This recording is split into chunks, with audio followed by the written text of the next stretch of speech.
बिस्मिल्लाहिर्रहमानिर्रहीम। अल्लाह ताला के पाक नाम से शुरू, जो बड़ा मेहरबान नहायत रहम करने वाला है। अस्सलामु अलैकुम स्टूडेंट्स, मैं हूं आपका teacher Mohammad Asim Nasar, first year ICS computer science के नेक्स्ट लेक्चर के साथ यूनिक ग्रुप ऑफ इंस्टीट्यूशन की तरफ से हाज़िर हूँ। उम्मीद है स्टूडेंट आप खैरियत से होंगे। और अब तो मुख्तलिफ़ जगहों पे अल्लाह के करम से जो है वो नॉर्मल क्लासेस भी शुरू हो चुकी हैं। तो अब जो है ये आपके जो लेक्चर जो हैं ये आपको मज़ीद इन्फॉर्मेशन प्रोवाइड कर रहे हैं कि अगर कहीं नॉर्मल क्लासेस आपकी शुरू हो गई हैं तो उसके अलावा आप ये लेक्चर लेकर भी अपने नॉलेज को इंक्रीज़ एनहेंस कर सकते हैं। और बाकी वही बात है कि आप जो है अगर हम ये दुनिया की तरफ जा रहे हैं और दुनिया अगर आ रही है, दुनिया भी तो ज़ाहिर है, पढ़ाई जो है ये भी हमारे लिए ज़रूरी है। तो लेकिन ये है कि जो हमारा मकसद जो है वो हमें नहीं भूलना चाहिए। और मकसद हमारा यही है कि जो हम पे इतना ज़्यादा करम कर रहा है और हमेशा हर वक्त जो है हम पे करम और रहमतें जो हैं वो निछावर करता जा रहा है, तो वो जो ज़ात जो है वो हर वक्त हमारे जहन में, दिल दिमाग में होनी चाहिए। और वो सिर्फ़ एक ही ज़ात है और वो है अल्लाह। तो हम कोई भी काम करें तो हमारी तवज्जो जो है वो अल्लाह की तरफ ही होनी चाहिए और इबादत जो है वो हम करते रहें और इखलास के साथ। तो अब जो है चैप्टर नंबर 6 जो है ये सिक्योरिटी, कॉपीराइट और लॉ से कंसर्न है। तो इसमें हम MCQs जो है वो लास्ट लेक्चर से हमने शुरू किए हुए हैं और अब इसी लेक्चर में हम जो रिमेनिंग कुछ MCQs हैं उसको हम डिस्कस करेंगे। ये MCQs के बाद ये हमारा चैप्टर 6 जो है ये ख़त्म हो जाएगा। उसके बाद हम नेक्स्ट चैप्टर पे जो जाते हुए चैप्टर नंबर 7 पर मूव कर जाएंगे। अपना बहुत ज़्यादा ख्याल रखें और ये 5 वक्त की नमाज़, कुरान और ये तर्जमा आप इल्म हासिल करें और जो भी इल्म आप हासिल कर रहे हैं उस पर अमल भी करें।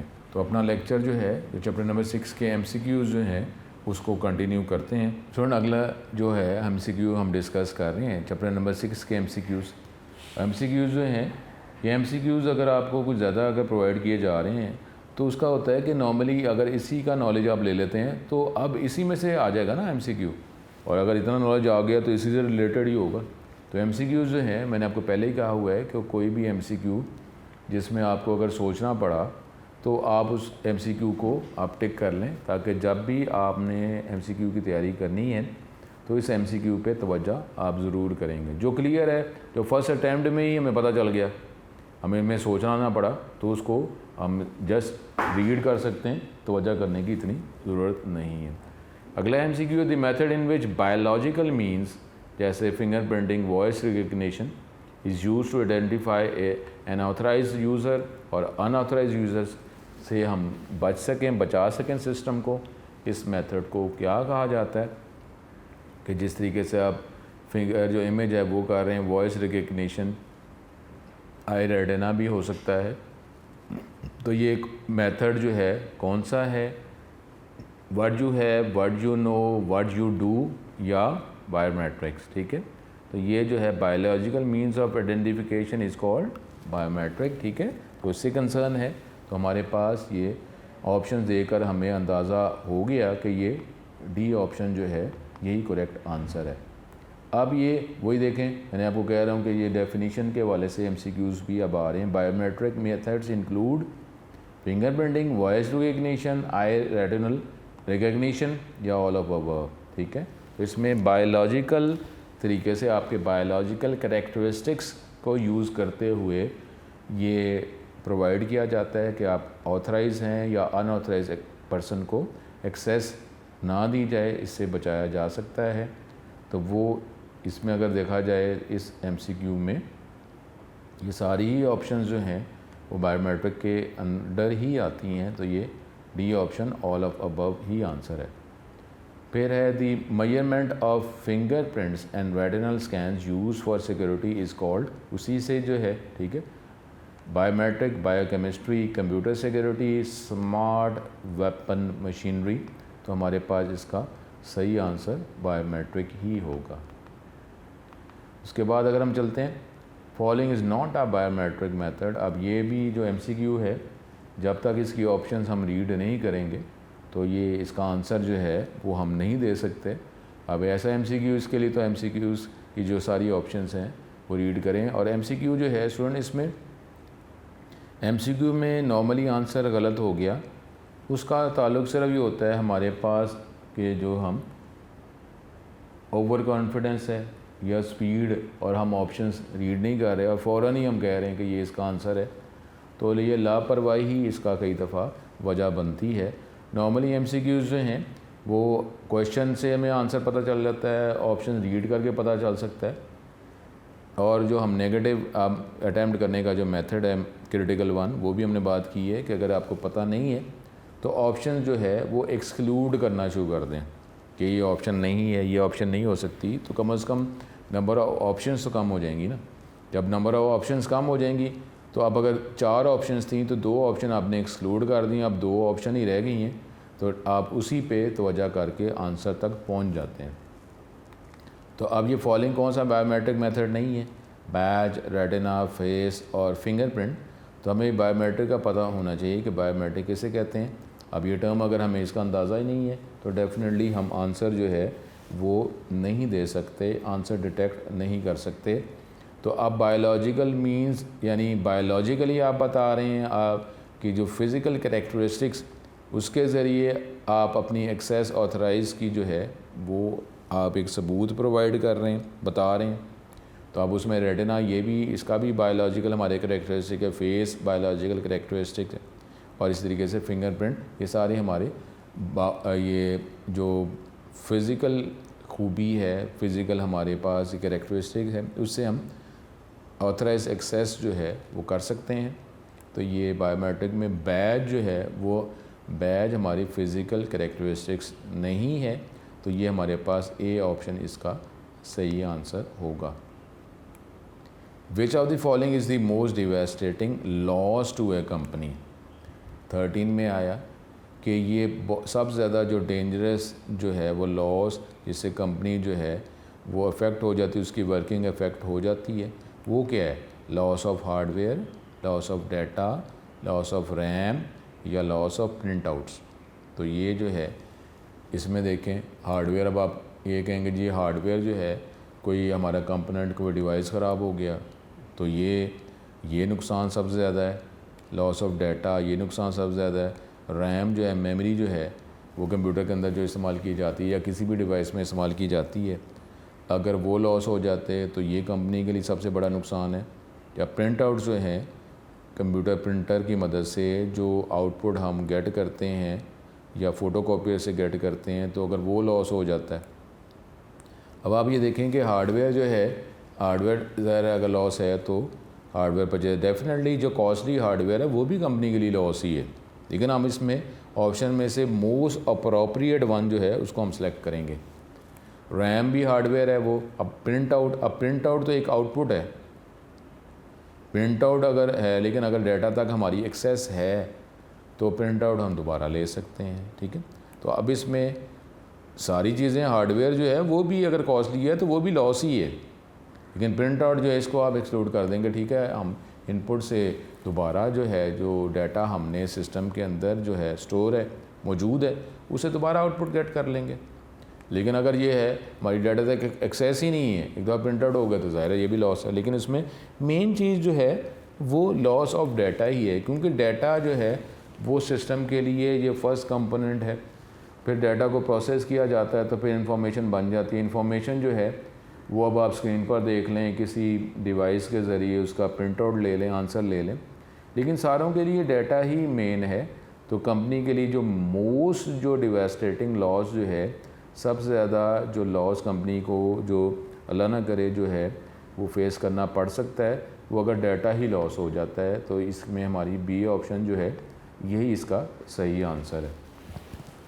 उसके बाद an arrangement of instruction given to a computer is called,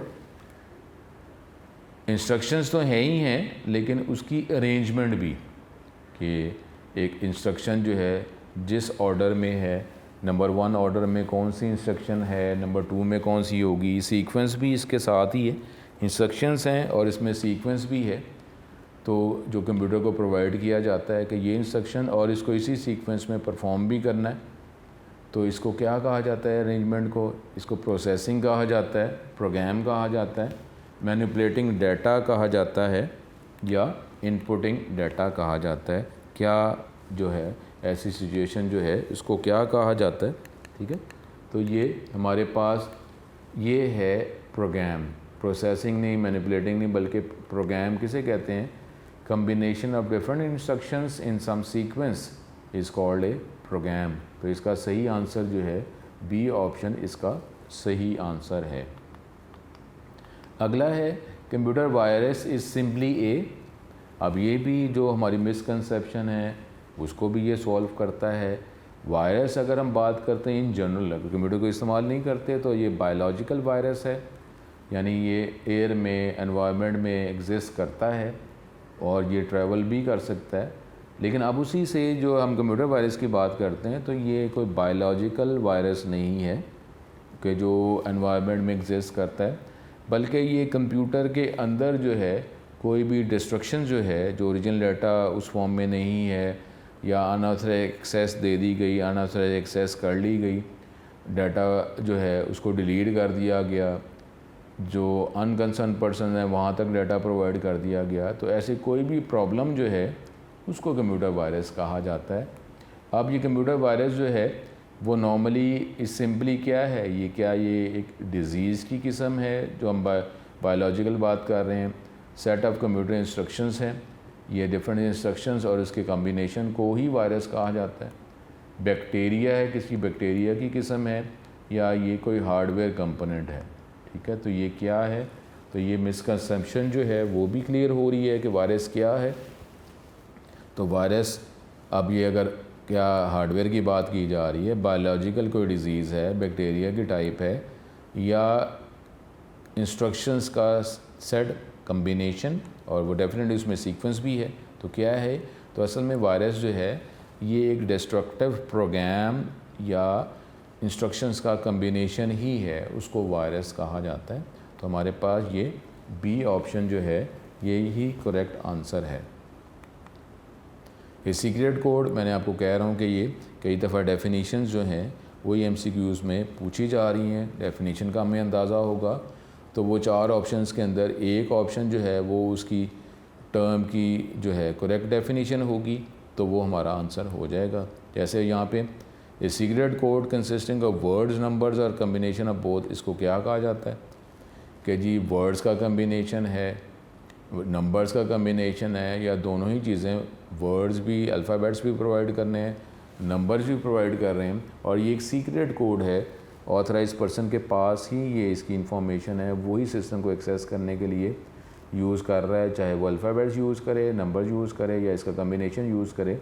तो इस सीक्रेट कोड को क्या कहा जाता है? क्या ये बायोमेट्रिक है, सिग्नेचर है, पासवर्ड है या सिक्योरिटी है, क्या है? ठीक है, तो ये हमारे पास एक टर्म है, उसकी डेफिनेशन ही है, और वो टर्म क्या है? और वो टर्म है पासवर्ड। ठीक है, तो ये इसका आंसर सी ऑप्शन इसका सही आंसर है। Which one is harmful for computers? अब कंप्यूटर के लिए क्या नुकसानदेह है? 10 में आया, डेफिनेटली ये क्वेश्चन रीड करके हमें इसका आंसर पता नहीं चल सकता। ऑप्शंस देखेंगे तो फिर ही हम इसमें मोस्ट कंसर्न ऑप्शन जो है वो हमारा आंसर होगा।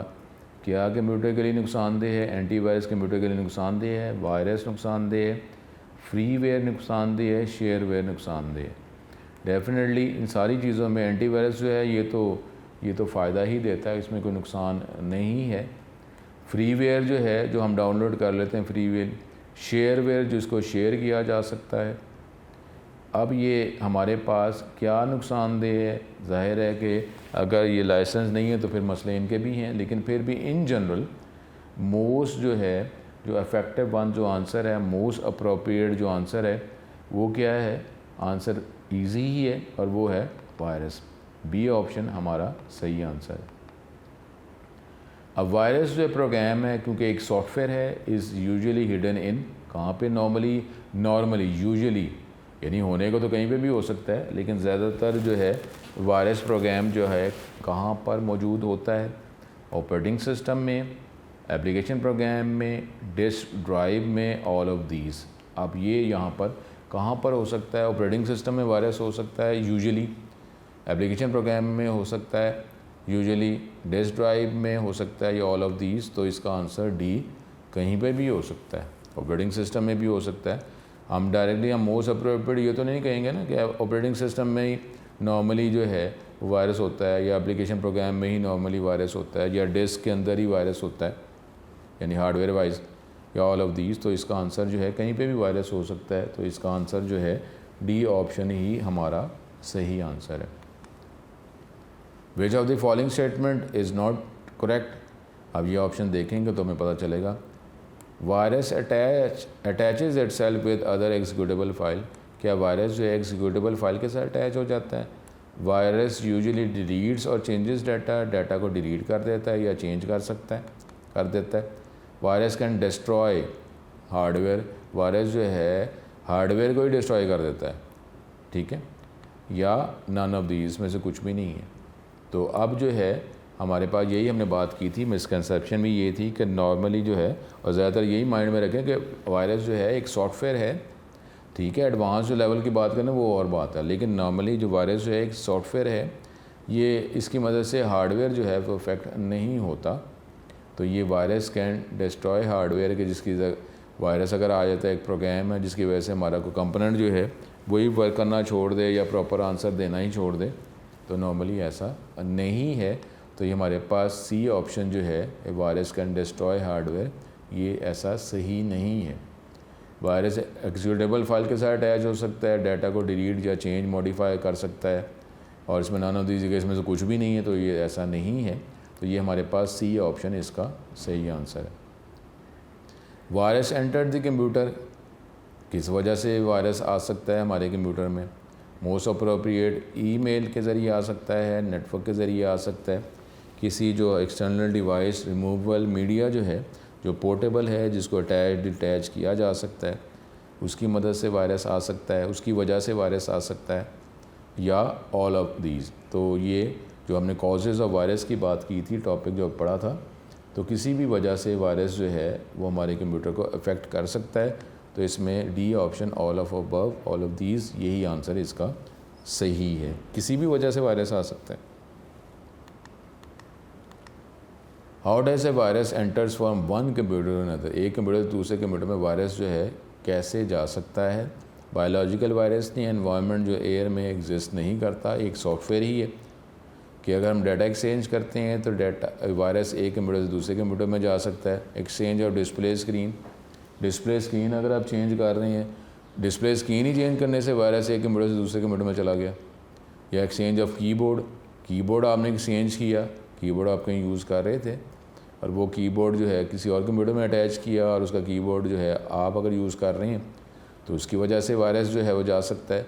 या प्रिंटर एक्सचेंज किया आपने, उसकी वजह से वायरस जा सकता है। तो ये तो हम हार्डवेयर जो है वो चेंज कर रहे हैं, और अभी हमने बात की है कि वायरस जो है नॉर्मली हार्डवेयर को अफेक्ट नहीं करता। तो अब हार्डवेयर जब अफेक्ट नहीं है, तो अगर हार्डवेयर को अगर हम चेंज करेंगे तो वायरस जो है वो स्प्रेड नहीं होगा। सिर्फ डाटा को ही एक्सचेंज अगर हम करेंगे, एक कंप्यूटर का डाटा दूसरे कंप्यूटर के साथ शेयर करेंगे, एक्सचेंज करेंगे, कॉपी करेंगे, पेस्ट करेंगे, तो फिर अगर वो जहाँ से डाटा कॉपी किया जा रहा है, अगर वो कंप्यूटर अफेक्टेड है वायरस से, तो अफेक्टेड डाटा ही फिर हमने ज़ाहिर कॉपी किया। जब अफेक्टेड डाटा कॉपी किया, उसको किसी और कंप्यूटर में यूज़ किया जाएगा, एक्सेस किया जाएगा, तो उस कंप्यूटर की मेमोरी जो है वो भी अफेक्ट हो सकती है। इस वजह से वायरस जो है एक कंप्यूटर से दूसरे कंप्यूटर में जो है इफ़ेक्ट कर सकता है, एंटर हो सकता है, स्प्रेड हो सकता है। तो इसका सही ऑप्शन हमारे पास ए ही है, ए इसका सही आंसर है। Following is an example of removable media. ये एग्जांपल है, डीएफडी रिमूवेबल मीडिया है, flash memory USB removable media है, फ्लॉपी डिस्क रिमूवेबल मीडिया है। फिर डाटा जो है इनके ज़रिए एक जगह से दूसरी जगह हम लेके जा सकते हैं, शेयर कर सकते हैं, या ये सारे ही रिमूवेबल मीडिया है। तो इसका आंसर हमारे पास डी ऑप्शन ही हमारा सही आंसर है, D option. The disk on which an operating system has been loaded has a special program in its first sector which is called the disk, जिसमें operating system मौजूद है, यानी जिस hard disk से हम कंप्यूटर को on कर सकते हैं, कंप्यूटर वर्किंग स्टेट में आ सकता है, उसमें कोई स्पेशल प्रोग्राम हो सकता है पहले सेक्टर में, जिसको क्या कहा जाता है, operating sector, starting sector, boot sector और नन ऑफ दीज। तो ये देखें, जिसमें एक स्पेशल प्रोग्राम है फर्स्ट सेक्टर में, और वो स्पेशल प्रोग्राम ही फर्स्ट सेक्टर में होता है जिस हार्ड डिस्क में ऑपरेटिंग सिस्टम, कोई भी ऑपरेटिंग सिस्टम, विंडोज़, यूनिक्स, कोई भी ऑपरेटिंग सिस्टम उस हार्ड डिस्क में मौजूद है, तो उस सिचुएशन में जिस कंप्यूटर के अंदर ऑपरेटिंग सिस्टम मौजूद है उसमें लाजमी पहले सेक्टर में ही स्पेशल प्रोग्राम होगा। और उसको क्या कहा जाता है, उस एरिए को, फर्स्ट सेक्टर को क्या कहा जाता है, operating sector, starting sector, boot sector या नन ऑफ दीज।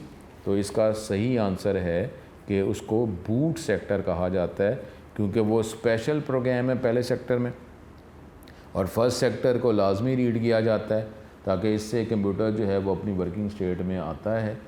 तो इस फर्स्ट सेक्टर क्योंकि स्पेशल इसमें इंफॉर्मेशन है, वो फर्स्ट सेक्टर नहीं है बल्कि एक स्पेशल सेक्टर भी है, उसको कहते हैं बूट सेक्टर।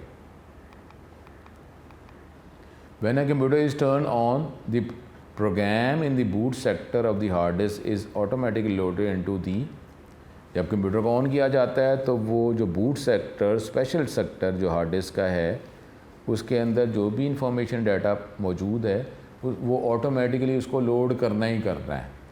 अब लोड तो करना ही करना है क्योंकि वो कंप्यूटर की वर्किंग स्टेट में लेके जाने के लिए वो डाटा इंफॉर्मेशन रिक्वायर है। तो अब वो डाटा या इंफॉर्मेशन जो है उसको लोड किधर किया जाएगा, इनटू दी सीपीयू में लोड किया जाएगा, मेन मेमोरी में लोड किया जाएगा, रोम में लोड किया जाएगा, या कंप्यूटर स्क्रीन जो है उस पर लोड किया जाएगा। तो ये इन जनरल हमें वैसे भी शायद पता है कि जो भी प्रोग्राम है वो उसका वर्किंग एरिया क्या है कंप्यूटर का, तो वर्किंग एरिया जो है वो मेमोरी को कहा जाता है। जो भी प्रोग्राम जहाँ कहीं भी मौजूद हैं, कहीं से आप नेट से भी अगर ले रहे हैं तो वो लाजमी जो है वो कंप्यूटर की मेमोरी में ही उनको लोड किया जाता है, क्योंकि मेमोरी जो है वही उसी को वर्किंग एरिया कहा जाता है। तो मेन मेमोरी इसका सही आंसर होगा बी ऑप्शन। फिर हमारे पास नेक्स्ट MCQ है, the virus can attach itself to different files which have the extension.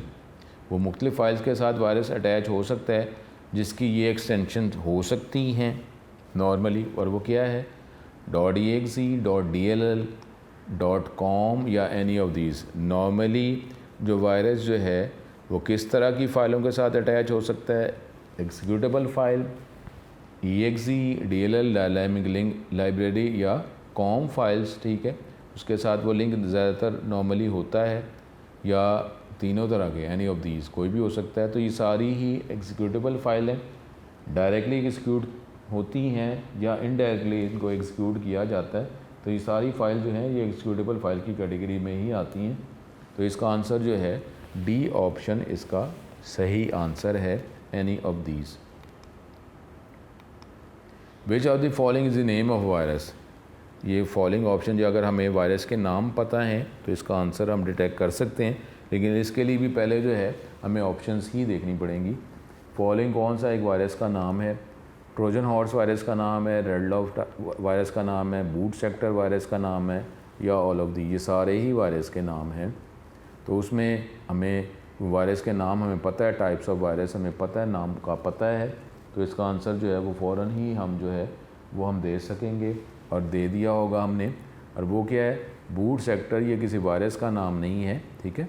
Boot sector virus करेंगे तो ठीक है वो हम, लेकिन बूट सेक्टर जो है या फॉलोइंग नाम जो है ये सारे ही वायरस के नाम हैं। तो ये डी ऑप्शन है, ये सारे ही वायरस के नाम हैं, boot sector virus, Trojan horse, red log, ये सारे ही वायरसेस के ही नाम हैं। तो ये हमारे पास ऑल ऑफ दीज इसका आंसर सही है। जिस MCQ में भी अगर माइंड में डाउट आया, या कई दफ़ा मैं अपनी वर्डिंग में भी थोड़ा सा डाउट भी क्रिएट कर रहा होता हूँ ताकि आप जो है श्योर हो जाएं कि ये आंसर था, तो अगर मेरी वर्डिंग से आप अगर डाउट में आ गए और आपने कहा वाकई यही आंसर है, तो इसका मतलब है उस MCQ को फिर भी तवज्जो कर लें। जो कंफर्म है तो वो कंफर्म है, तो फिर हम उससे तो नहीं हटते, चाहे आपको खुद ही आंसर आ जाए या मेरी वर्डिंग से अगर आप रीडायरेक्ट भी हो जाते हैं तो फिर भी इसका मतलब है कि आप श्योर तो नहीं हैं।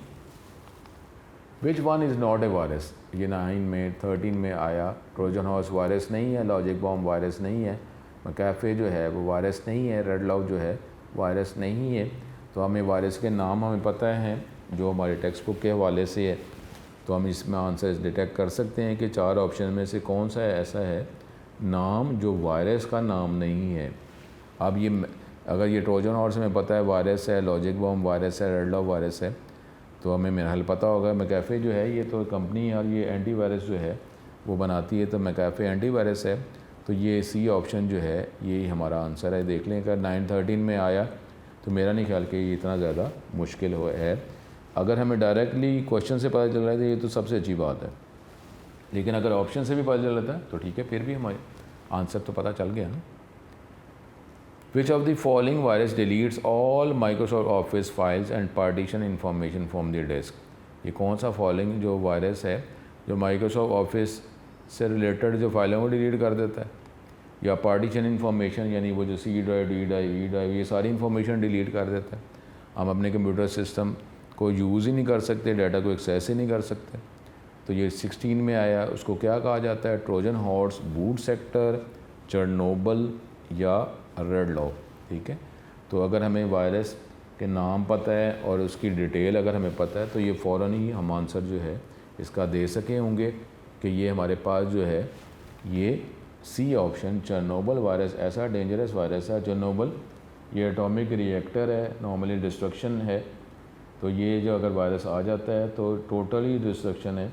हम अपने कंप्यूटर सिस्टम को मे भी एक्सेस ही नहीं कर सकते, यूज़ ही नहीं कर सकते। तो ये सी ऑप्शन जो है ये इसका सही आंसर है।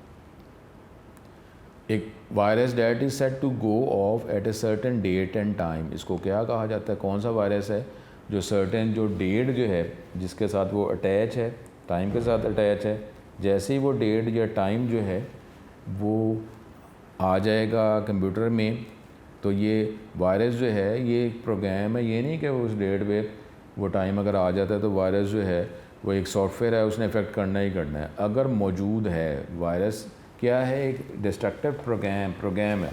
अगर मौजूद है तो वायरस नॉर्मली वो किसी न किसी इवेंट के साथ अटैच होता है।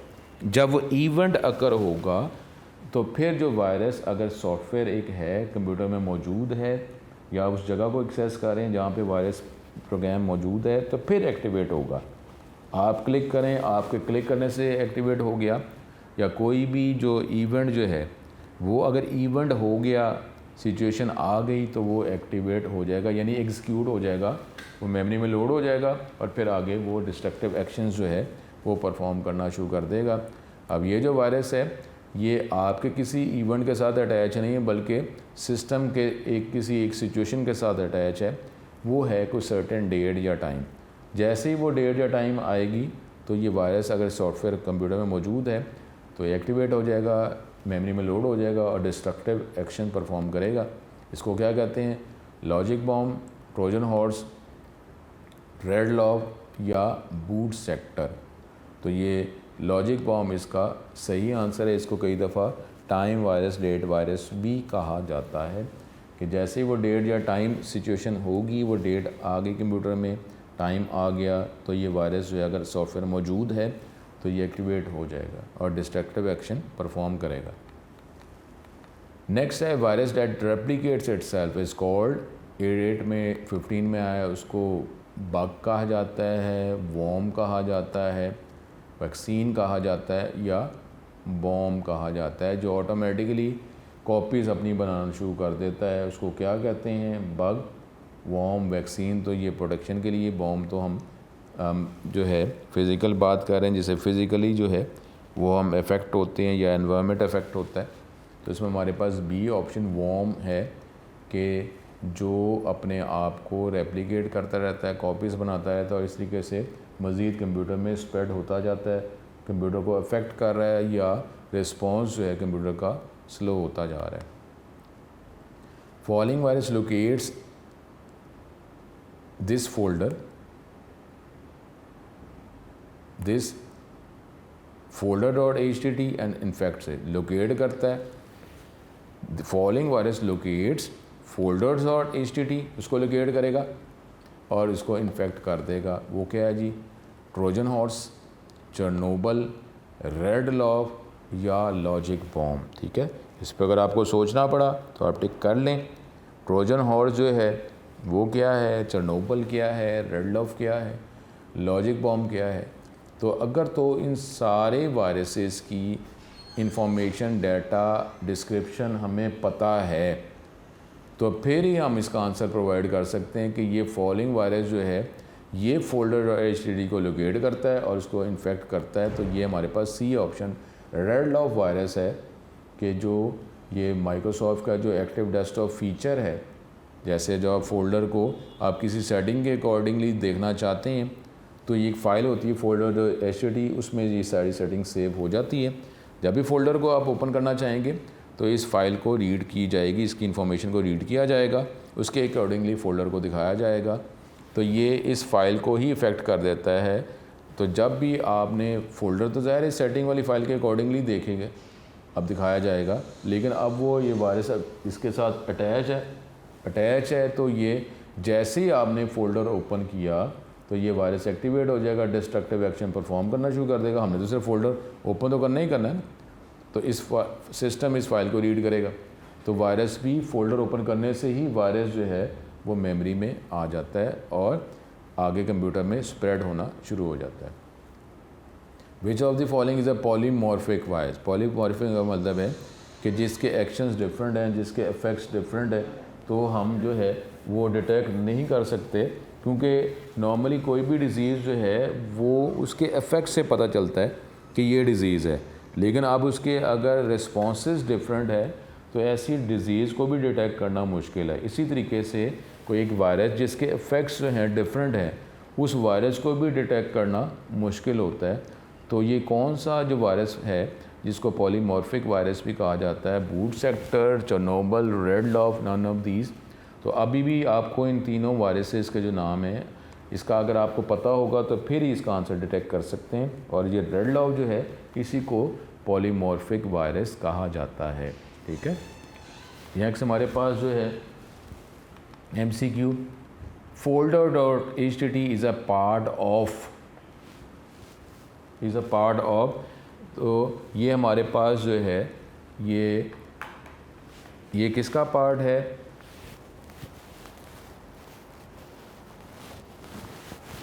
ये पार्ट है किसका जी, MS विंडोज़ का ये पार्ट है, MS वर्ड का ये हमारे पास ये पार्ट है, ये फाइल, या MS एक्सेस का या MS पावर पॉइंट का। तो ये फोल्डर HTTP जो है ये विंडोज़ का ये एक्टिव डेस्कटॉप फीचर है। तो ये तो विंडोज़ ऑपरेटिंग सिस्टम का ही पार्ट है, यही फाइलें वो बनाता है, फोल्डर की सेटिंग इसमें स्टोर करता है। तो ये A ऑप्शन इसका सही आंसर है। विच of the following is correct. Virus में अफेक्ट हार्डवेयर, इसमें से कौन सी ऑप्शन करेक्ट है कि वायरस हार्डवेयर को अफेक्ट कर देता है। वायरस जो है वो credit card number detect read नहीं कर सकता। वायरस में make resources unavailable to the user, ये नहीं कर सकता कि रिसोर्सेज जो हैं वो जो आपको सर्विस जो आप रिक्वायर कर रहे हैं ऑथराइज, वो सर्विस आपको नहीं मिल रही, या नॉन ऑफ द अबव। तो ये क्या है, इसमें ये A ऑप्शन ही करेक्ट है कि वायरस जो है वो हार्डवेयर को क्या अफेक्ट। अब इसमें ऑप्शन क्या है C, ये क्या करेक्ट है कि ये वायरस रीड नहीं कर सकता, कर सकता है भाई। वायरस में make resources unavailable to the user, virus जो है इसकी C ऑप्शन कि जो रिसोर्सेज जो हैं वो यूज़र्स को प्रोवाइड नहीं हो रहे। ठीक है, तो अब इसमें से कौन सा करेक्ट है, ठीक है, यही है, ये नहीं है, ये भी नहीं है, ये भी नहीं है, नन ऑफ अबव भी नहीं है। तो ये C ऑप्शन है कि जो आप जो सर्विस डिमांड कर रहे हैं वो सर्विस ही आपको नहीं मिल रही। ठीक है, तो ये बाकी तो इज़हार है, ये गलत है, ये भी गलत है। वो तो रीड कर सकता है ना, और ये अफेक्ट करता है, ऐसा भी नहीं है। तो ये C ऑप्शन सही आंसर है। विच of the following is antivirus. Following जो है ये ऑप्शन जो है कौन सा, ये किसी एंटीवायरस का नाम है। विच of the following is antivirus. Boot sector ये एंटीवायरस है कि क्या है, चेरनोबिल एंटीवायरस है, रेड लॉफ एंटीवायरस है, नॉर्टन एंटीवायरस है। तो ये हमें पता है कि बाकी जो हैं ये तो वायरसेस के नाम हैं। नॉर्टन जो कंपनी है जो एंटीवायरस बनाती है, तो नॉर्टन जो है ये एक एंटीवायरस का नाम है। डी ऑप्शन सही आंसर है। मैकाफे इज़ एन, ये क्या है, ये 8 में 12 में 19 में आया कि क्या ये वायरस है, एंटीवायरस है, कोई हैकर है या वॉर्म का नाम है। तो ये हमें मैकाफे जो है ये कंपनी है जो एंटीवायरस बनाती है, तो इसका आंसर जो है वो सही आंसर है एंटीवायरस, बी इसका सही आंसर है। फिर हमारे पास which of the following is the name of an antivirus software. Trojan horse antivirus का नाम है, डॉक्टर सोलोमन एंटीवायरस का नाम है, बूट सेक्टर ये एंटीवायरस का नाम है, या रेड लॉफ एंटीवायरस का नाम है। तो उसमें भी हमें ये पता है कि ट्रोजन हॉर्स वायरस है, बूट सेक्टर ये भी वायरस का नाम है, रेड लॉफ भी वायरस का नाम है। तो डॉक्टर सोलोमन टूल किट ये एंटीवायरस का नाम है, B option. Restricted access to the server computer room is a form of, के एक्सेस जो है रिस्ट्रिक्टेड है, तो अगर हम सर्वर रूम को एक्सेस कर लिया तो ये फिर कौन सी सिक्योरिटी इफ़ेक्ट होगी। क्या ये रिस्ट्रिक्टेड एक्सेस जो है ये एक लॉजिकल सिक्योरिटी है, ऑफिस सिक्योरिटी है, फिज़िकल सिक्योरिटी है, या प्रोग्रामर सिक्योरिटी है कि जो ऑथराइज हैं वही एक्सेस कर सकें, अनऑथराइज जो है वो एक्सेस ना कर सकें, यानी लिमिटेड एक्सेस है, ऑथराइज एक्सेस ही है। तो ये क्या लॉजिकल सिक्योरिटी है, ऑफिस सिक्योरिटी, फिज़िकल सिक्योरिटी या प्रोग्रामर सिक्योरिटी। तो ये हमारे पास सी ऑप्शन है, फिज़िकल सिक्योरिटी, क्योंकि फ़िज़िकली ही हम देख रहे हैं कि उस कमरे तक पहुंचना। तो कमरा जो है एक फ़िज़िकल कंपोनेंट है, फ़िज़िकल टॉपिक है, तो उसमें फ़िज़िकल एक्सेस जो है वो रोकी जा रही है या ऑथराइज पर्सन ही फ़िज़िकली एक्सेस कर रहे हैं। तो ये फ़िज़िकल सिक्योरिटी है। दी प्राइवेसी प्रोटेक्शन एक्ट का भी इसको इंट्रोड्यूस किया गया 80 में, 70 में, 1990 में या 85 में। अब ये जो है इसको क्योंकि डेट्स आ रही हैं, तो अगर हमें डेट्स का पता होगा तो इसका आंसर दे सकते हैं। तो ए ऑप्शन 80 में ही ये लॉ जो है वो स्टार्ट हुआ, इनिशियल लॉ, और फिर आगे मज़ीद जो है वो लॉज बनते गए, क्योंकि 1980 वो ईयर है कि जब कंप्यूटर का इस्तेमाल काफ़ी ज़्यादा बढ़ गया था। जब बढ़ गया था तो फिर उसके डाटा जो है उसको भी तो सिक्योर करना, उसके लिए लॉज बनाए गए। तो ये ए 1980। केबल कम्युनिकेशन पॉलिसी एक्ट जो है वो कब बना, 70 में, 80 में, 1994 में, 84 में। तो इसका डी ऑप्शन है 84 में, क्योंकि इनिशियल तो ये 80 में था, उसके बाद फिर लॉज बनने शुरू हो गए 84 में। केबल कंपनीज जो हैं वो नॉर्मली फिर आगे 84 में ये कंपनीज आनी शुरू हो गई।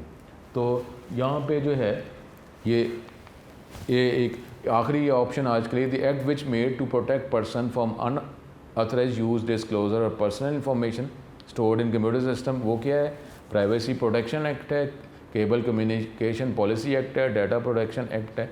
ये भी हमें क्लियर है कि इसकी ऑप्शन बी ऑप्शन सही आंसर है। यहाँ पे अपना लेक्चर जो है वो हम कंप्लीट कर रहे हैं। ठीक है, अगले लेक्चर में दोबारा मुलाकात होगी। अपना बहुत ज़्यादा ख्याल रखें। अस्सलाम वालेकुम।